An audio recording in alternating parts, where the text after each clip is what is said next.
Bonjour à tous, bienvenue sur la chaîne toujours proche des populations. Ravi de vous retrouver. Voici les titres de votre journal. À Gonzagueville, dans la commune de Port-Bouët, les tricycles représentent un danger permanent. Ces engins se livrent à un incivisme routier. Résultat, c'est la population qui paie les frais. Reportage dans quelques instants.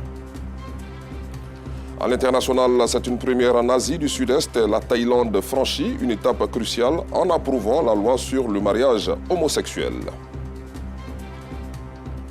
Merci pour votre fidélité. Dans plusieurs quartiers d'Abidjan, les tricycles ont été installés pour assurer le déplacement des populations, amenant avec eux tous les dangers de la circulation.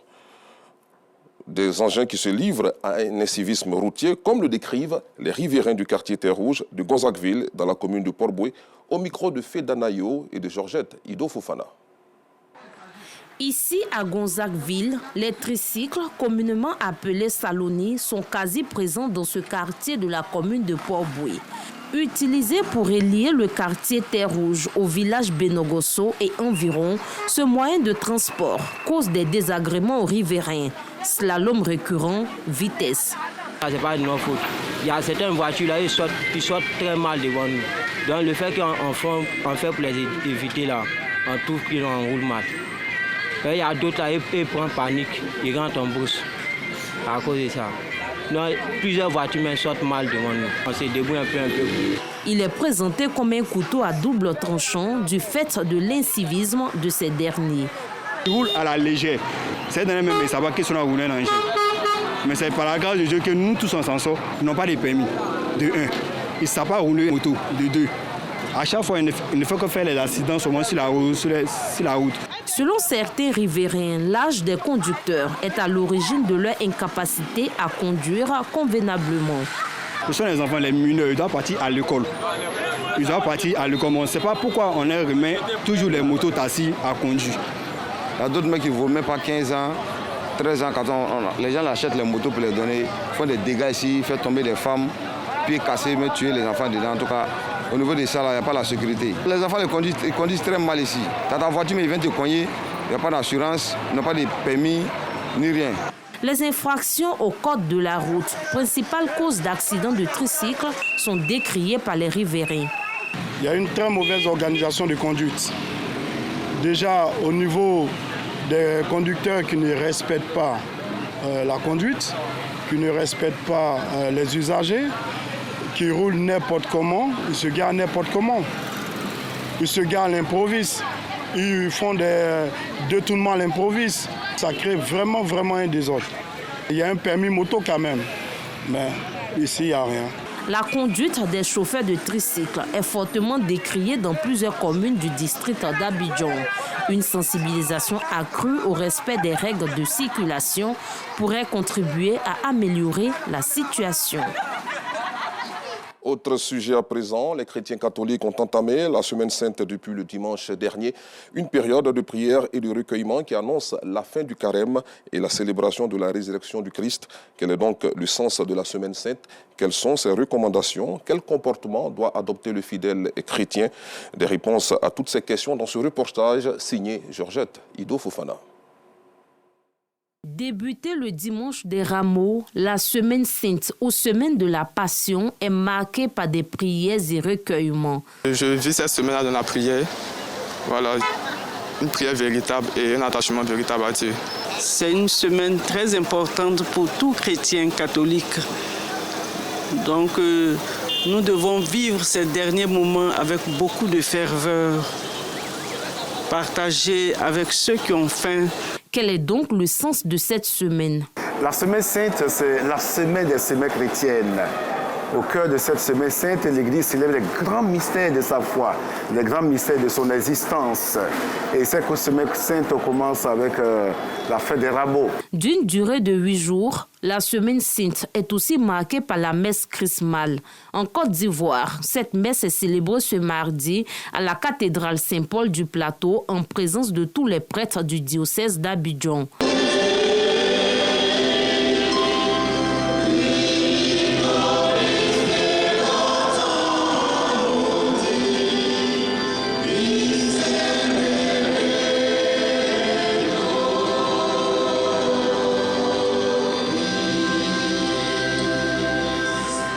Au cours de cette messe, l'évêque bénit le Saint-Crème, une huile utilisée pour les sacrements du baptême, de la confirmation, entre autres. Occasion pour les prêtres et les diacres de renouveler leurs promesses faites à leur ordination. Cette semaine sainte se poursuit avec la messe chrismale, qui est la grande messe de tous les prêtres d'un diocèse autour du Père du diocèse qu'on appelle l'évêque, au sein de la cathédrale, chaque année. C'est une grande communion de l'Église, une grande communion de ce qu'on appelle le presbytérium, c'est-à-dire le collège des prêtres à la tête de laquelle se trouve l'évêque. Semaine de silence, d'écoute, de recueillement, de méditation et d'adoration, elle comporte 3 jours essentiels. Le jeudi saint, vendredi saint et le samedi saint. Le jour du jeudi saint, il y a l'institution de l'Eucharistie et aussi l'institution du sacerdoce ministériel, c'est-à-dire que Jésus-Christ a consacré ses premiers prêtres. La même nuit du jeudi saint, Jésus entre à Gethsémani et la passion commence la nuit du jeudi saint, la passion du Christ. Toute la matinée donc du vendredi saint, le procès va continuer, il va faire le chemin de croix. Après sa condamnation à mort au salon de Pilate, il va porter sa croix à marcher durant plus de 3 à 4 heures sur le chemin du Calvaire jusqu'au lieu du crâne qu'on appelle Golgotha. Et c'est là qu'à 9 heures, il va être crucifié. Et de 9 heures jusqu'à 15 heures, le Christ sera en croix. Nous célébrons donc en mémoire de la passion du Christ le grand chemin de croix. Toute la journée du 3e jour du Triduum, qui est le samedi saint, le Christ est dans le tombeau, on ne célèbre pas la messe. Le Triduum pascal prend fin dans l'après-midi du samedi saint. Et à partir de l'après-midi, au coucher du soleil, le peuple de Dieu se prépare, n'est-ce pas, à aller dans les lieux saints, dans les églises, pour célébrer le mystère de la résurrection, qui est la célébration de la Pâque.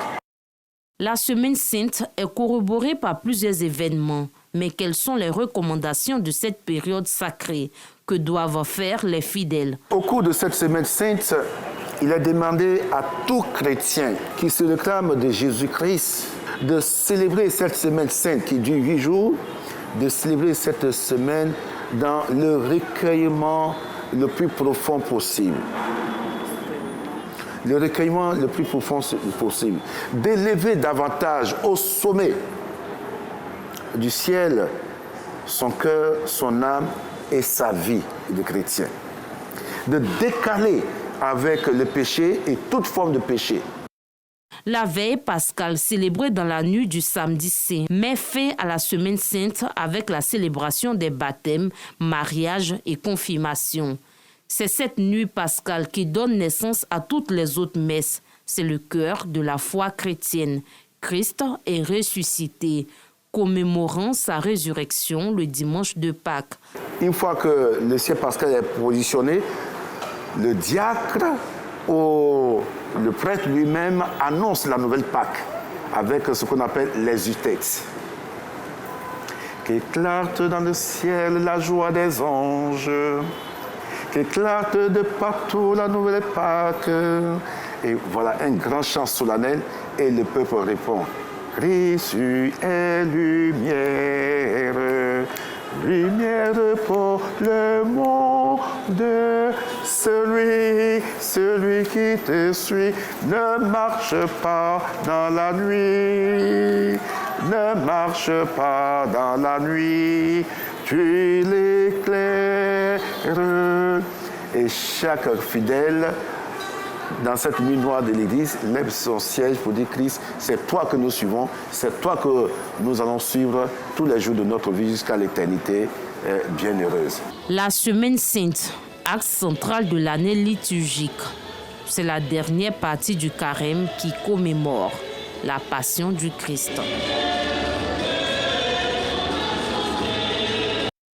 Ouvrons la page solidarité de cette édition à Abobo, les veuves et femmes démunies d'Adjamé ont apporté de la joie au cœur de celles d'Abobo à Keikwa en leur distribuant des vivres le lundi dernier pour venir en aide aux veuves de la commune et consolider un vivre ensemble harmonieux. Voici le compte-rendu de Aïcha Guiri et Joël Gossé.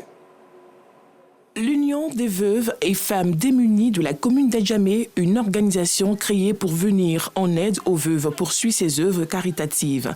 Les membres de cette association se sont rendus dans la commune d'Abobo, au quartier Akikwa, ce lundi pour apporter leur soutien à 100 veuves à l'occasion du mois béni de Ramadan. Nous sommes là pour la distribution de kits alimentaires aux veuves d'Abobo Akikwa. L'objectif, permettre à nos semblables veuves d'avoir à manger pour pouvoir au moins dans ce 5 mois de Ramadan pouvoir jeûner. Parce que tu peux pas jeûner puis ne rien avoir.